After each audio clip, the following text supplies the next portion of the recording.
श्रद्धेय महानुभावों, अंकों के विस्तार के क्रम में चर्चा चली थी। उस प्रसंग में बात आई थी, अंकों का विस्तार संख्या है। इस क्रम में एक, द्वौ, त्रय, चत्वार, पंच, षट, सप्त, अष्ट, नव और दश पर विचार किए गए थे। विचार के क्रम में बात आई थी कि हम जब 10 बनाना चाहते हैं तो हमें शून्य की ओर जाना पड़ता है, जो ईश्वरीय शक्ति है, जहाँ अंतर्मुखी होना पड़ता है। पुनः 10 तो बन जाता है, 11, 12, 13, 14 क्रम सा आगे बढ़ते हुए 99 पर जाकर पुनः शून्य की ओर आना पड़ता है। ये शून्य की जो आकृति है, अलौकिक आकृति है, रहस्यमय आकृति है। जैसे हम लोग उपसर्ग जब व्याकरण में पढ़ते हैं तो यह उपसर्ग अर्थ द्योतक होता है। गच्छति हम कहते हैं और आंग उपसर्ग लगा देते हैं तो आगच्छति बन जाता है। गच्छति का अर्थ है जाता है, और आंग के लगते ही आगच्छति आता है, अर्थ निकलता है। यानी कि हम जब क्रिया के अंदर उपसर्ग का प्रयोग करते हैं तो वह अर्थ का द्योतन करने लग जाता है।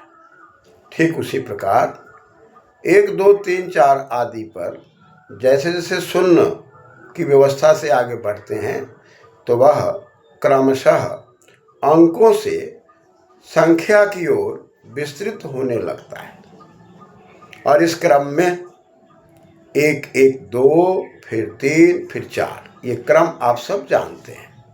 अतः ये क्रमशः अंक विस्तृत होकर संख्या की ओर बढ़ते हैं। संख्यायते संख्या, जिस पर चर्चा की गई थी, उस क्रम में यजुर्वेद के 18वां अध्याय में एक मंत्र है, जिस मंत्र की संख्या है 24वां। उसमें बताया गया है, एका च में,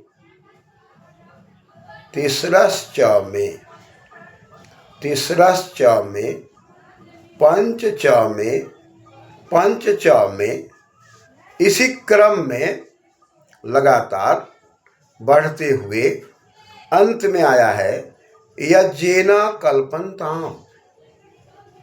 यानी कि अंकों से संख्या का विस्तार कैसे हो रहा है, इसमें स्पष्ट किया जा रहा है। पहला शब्द है एका, इन गतौ धातु है, और इन गतौ धातु से एति, इति एका हम लोग पढ़े। उसी क्रम में टाप लगा देने पर एका। पुनः त्रि चतुरो स्त्रियां, तीसरी चतस्री, सूत्र से त्रि से तिस्र बनता है, चतुर से चतस्री बनता है स्त्रीलिंग में। तो इसी क्रम में यहाँ बात कही जा रही है कि 1 में 2 को यदि जोड़ा जाए तो 3, और 3 में 2 को जोड़ा जाए तो 5, और 5 में 2 को जोड़ा जाए तो 7, 7 में 2 को जोड़ा जाए तो 9।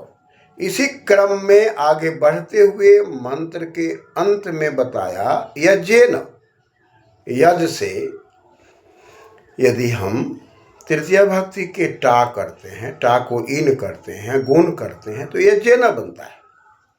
और कल्पन्ताम, वहाँ पर कृपु धातु है, जो सामर्थ्य अर्थ में है, और लोट लकार के प्रथम पुरुष के बहुवचन में कल्पन्ताम है। यानी कि यज्ञ के सामर्थ्य से व्यवहारिक जगत में हम गणितीय विधा की ओर बढ़ सकते हैं। लेकिन आश्चर्य यह है कि 1 के बाद 3 का प्रयोग है, 3 के बाद 5 का प्रयोग है, लेकिन 2 जो है वो गौण है। 2 जोड़ने से 3 प्राप्त हो रहा है, 3 में 2 जोड़ने से 5 प्राप्त हो रहा है, लेकिन मंत्र में 2 शब्द का प्रयोग नहीं है, 2 अंक का प्रयोग नहीं है। और स्पष्ट कहा जा रहा है कि यज्ञ के माध्यम से, यज्ञ के सामर्थ्य से व्यवहारिक जगत में इसको समझा जाए या बनाया जाए। यज्ञ में संगतिकरण, दान और पूजा 3 अर्थ आते हैं। संगति से यहाँ तात्पर्य है जोड़ना। जोड़ना से मतलब युज्यत यह सब योगा, जोड़ कर।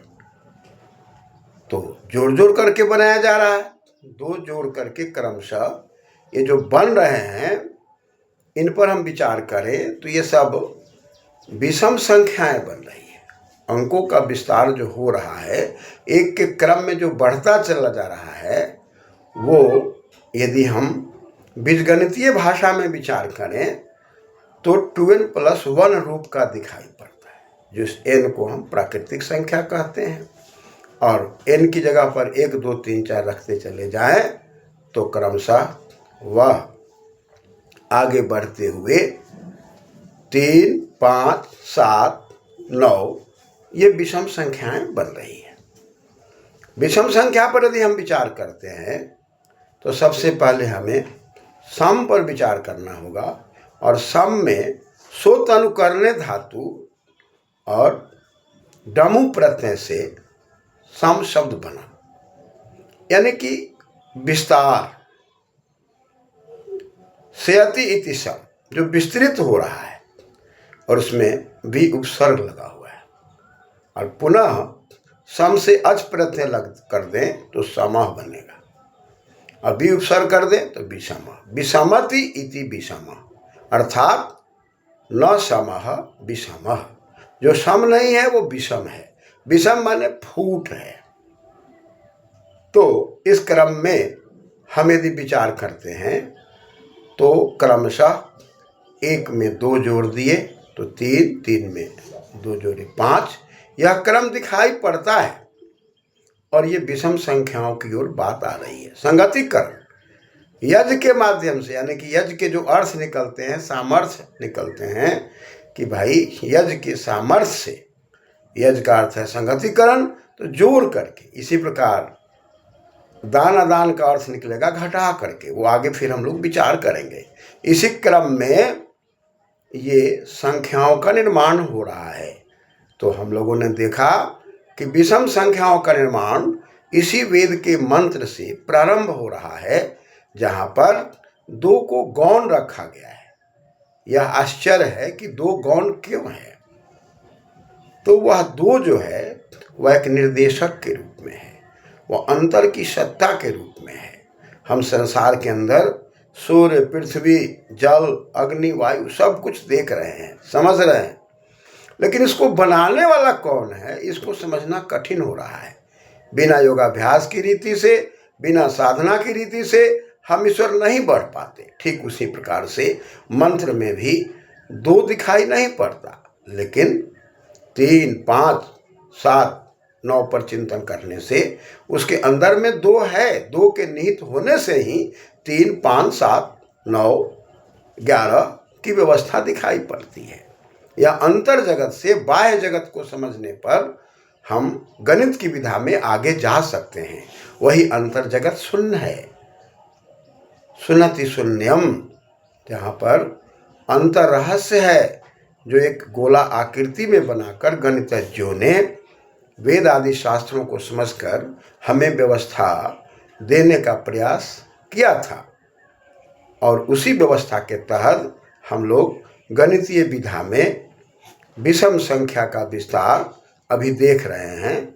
इसी क्रम में आगे आने वाले मंत्रों में हम लोग देखेंगे सम संख्या के विस्तार का भी इसी प्रकार से मंत्र दिखाई पड़ता है, जिसमें कहीं संगतिकरण करना है, कहीं पर दान करना है यानी कि घटाव करना है, तो कहीं पर योज्य करना है, कहीं पर योजक है, कहीं पर वियोज्य है, कहीं पर वियोजक है। यानी कि एक को यदि हम योज्य मान लें और पुनः उसमें 2 को योजक मान लें तो यह 3 जो है योगफल है। योज माने जोड़ने योग्य, योजक माने जोड़ने वाला। इसी क्रम में यदि हम 3 को योज मान लें और 2 को योजक मान लें तो 5, ये योगफल है। योज्य और योजक के जोड़ने से जो क्रमशः बनते चले जा रहे हैं वो योगफल है। चूँकि यहाँ पर 12+1 रूप का है, इसलिए यह विषम संख्याओं का मेल दिखाई पड़ता है। यानी कि समाज के अंदर हम सम से विषम होते हैं और विषम से सम होते हैं। समता को समझकर और विषमता को समझ करके ही हम अपने जीवन में कौन सा कर्म करेंगे जो समता की ओर बढ़ेंगे और कौन सा कर्म करेंगे जो विषमता की ओर जाएंगे, और विषमता में जाने पर क्या होगा और समता में जाने पर क्या होगा। यानी कि हम सम से विषम, विषम से सम, और इसी को हम गणितीय भाषा में कहते हैं 1 + 2 = 3, 3 + 2 = 5, 5 + 2 = 7।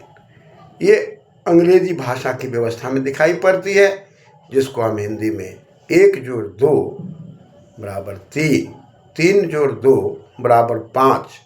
यही क्रम संस्कृत में एकः पुनः द्वौ, दोनों को मिला दिया, मिलित्वा मिलकर, मिलाकर, त्रयः, यह क्रम दिखाई पड़ता है।